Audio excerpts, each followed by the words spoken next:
Hello and welcome to day 4 of Autumn Reset. So this is a series of videos that I'm doing. I'm hoping to do a vlog a day for 30 days. Today is the 4th of April and it's my nan's birthday. Now, my nan sadly passed away over 20 years ago, but each year when the 4th of April comes around, I just feel a little bit nostalgic. So yeah, happy birthday, Nan. And so if we haven't met before, hello and welcome. My name is Leanne. I am a metalsmith and an artist with a business called Leanne Allison Designs, where I design and create watercolor jewelry and art for eco-conscious souls. I have some good news. I've worked out the cat.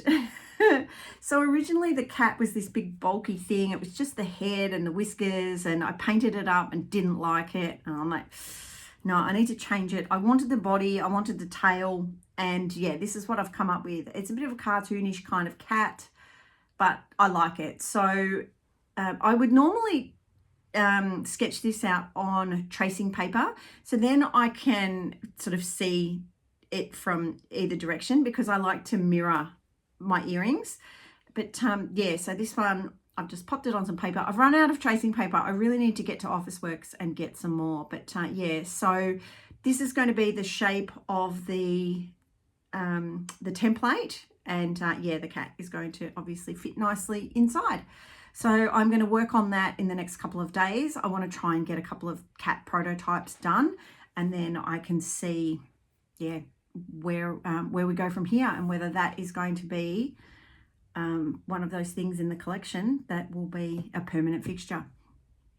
Now, another thing that's going on for me at the moment, I am having some struggles around my pricing. I've got two problems when it comes to my pricing, and one of them is the fact that what I'm making now, I can't find anything else out there like it. Maybe I'm just not looking up the right keywords or whatever, but I can't find anything. And as much as I try, that I just can't, I can't find out what else is out there. So when you make something with your own two hands, something that doesn't seem to exist anywhere else, it can be really tricky to figure out what it's worth. Like, how do you price it? Because you've got nothing else to compare it to. The other problem I'm having is that I soft launched this particular collection back in mid-January. And then by mid-February, I was having trouble with headaches again. I was unwell. So I haven't really been able to market it much. I haven't been able to get it out there into the world. It's in one shop, in a small village shop, and it's on Etsy, and that's it. I haven't been able to get onto Pinterest much. It's just, there's been no marketing from my side of things. And so I have sold a few pieces, but not enough to really have any figures to see whether people are happy paying that price or not, because, is it a one-off? So that's kind of what is holding me back at the moment. And yeah, I mean, look, for me, it's been a journey. I have definitely undercharged in the past, especially when I was first starting out making jewelry in the very beginning. Also, when my health holds me back, I sort of think, I need to discount everything. I need to get some sales. So I need to put everything on sale. And, that is not the way to go about things. But also, then there's this little voice that says, will anyone pay that much? Am I being greedy? That's a big one. What if I'm pricing people out? And honestly, sometimes that little voice can become really loud.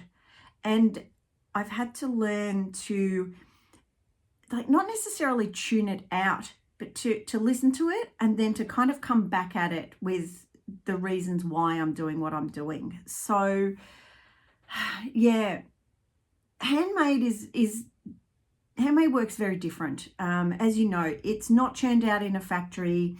It's made slowly with care and intention, and that means it costs more to make. I'm also using sustainable materials, so that adds to the cost, as it should. I also want to pay myself a living wage. I want this business to be sustainable, not just environmentally, but financially. And that's okay. That's more than okay.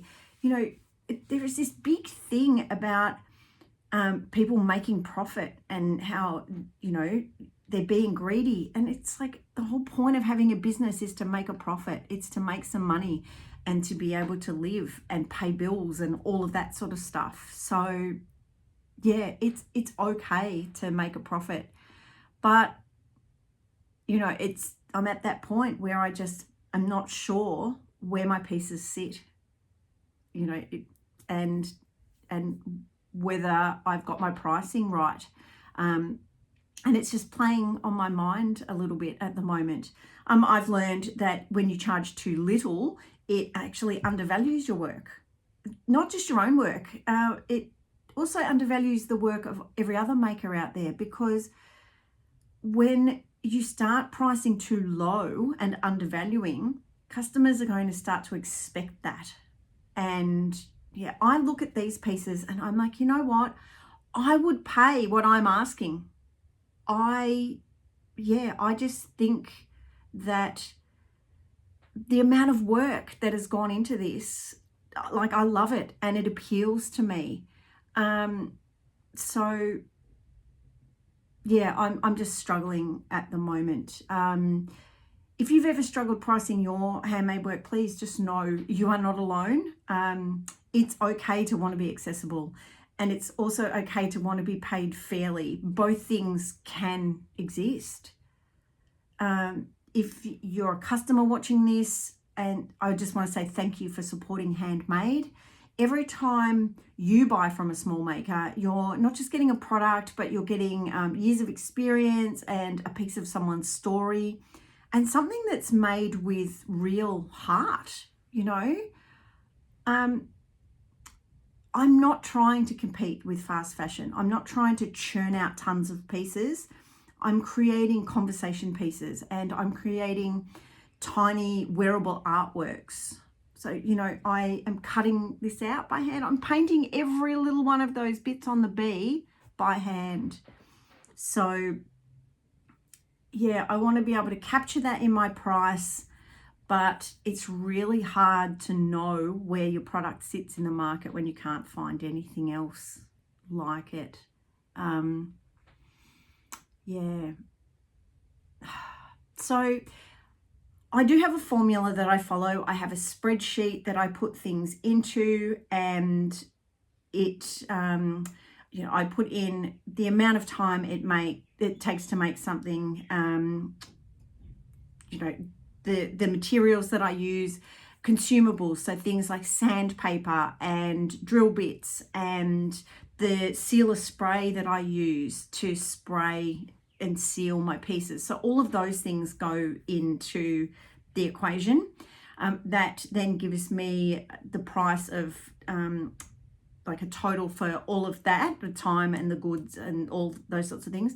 Then I get a wholesale price and a retail price. So it's times two. I am at that point where I know I'm not going to wholesale, so I can bring my prices down so that they're somewhere between that projected retail price and that wholesale price. When I make a pair of bees, it takes me about 10 minutes to cut out each bee. Then I need to paint it. They don't take me as long to paint as they look like they do, but I have to, you know, make sure that my timing is right on that as well.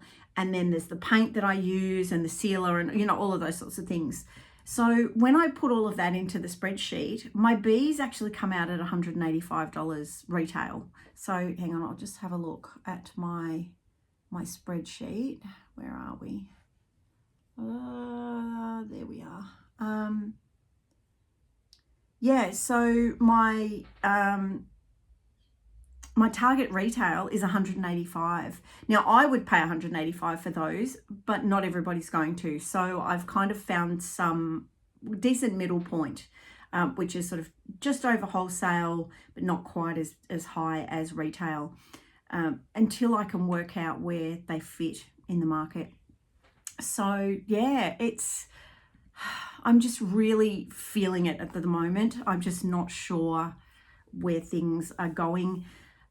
I really need to just get back into the swing of things and try and get some more social media done and stuff like that. I really need to get these pieces out into the world, maybe approach some other shops and yeah, see if I can find my people and work out what my pricing needs to be. So yeah, everything that I've made at the moment is priced, and it's priced according to the formula.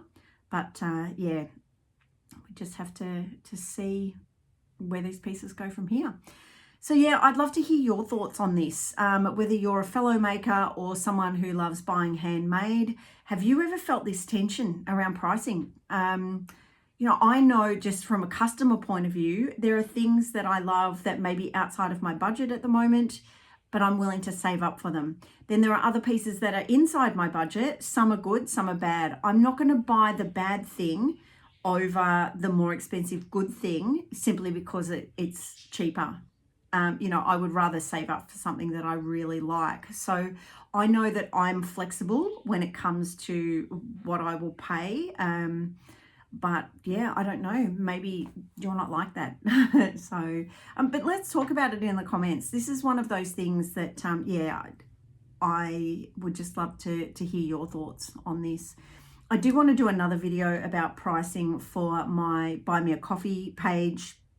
I'll let you know when that's up, because that's something where I will add that spreadsheet for you so that, yeah, if you are struggling to price your goods, you will have a spreadsheet that will hopefully help you. So if you found this video, I was going to say if you found this video helpful, how could you have possibly found it helpful? It was basically just me complaining about not being able to work out my prices. Anyway, please don't forget to like, subscribe, share it with someone who just might need to hear that there are other people out there who are struggling. I've been making jewellery for well over 10 years and yeah, I am still struggling with my pricing. Admittedly, this is brand new stuff. This is totally different to anything I've ever made before. So yeah, I feel like I'm starting from scratch there, but all right.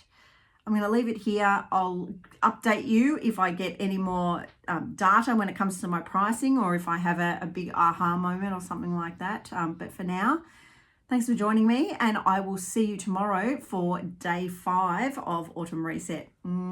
Thanks. Bye for now.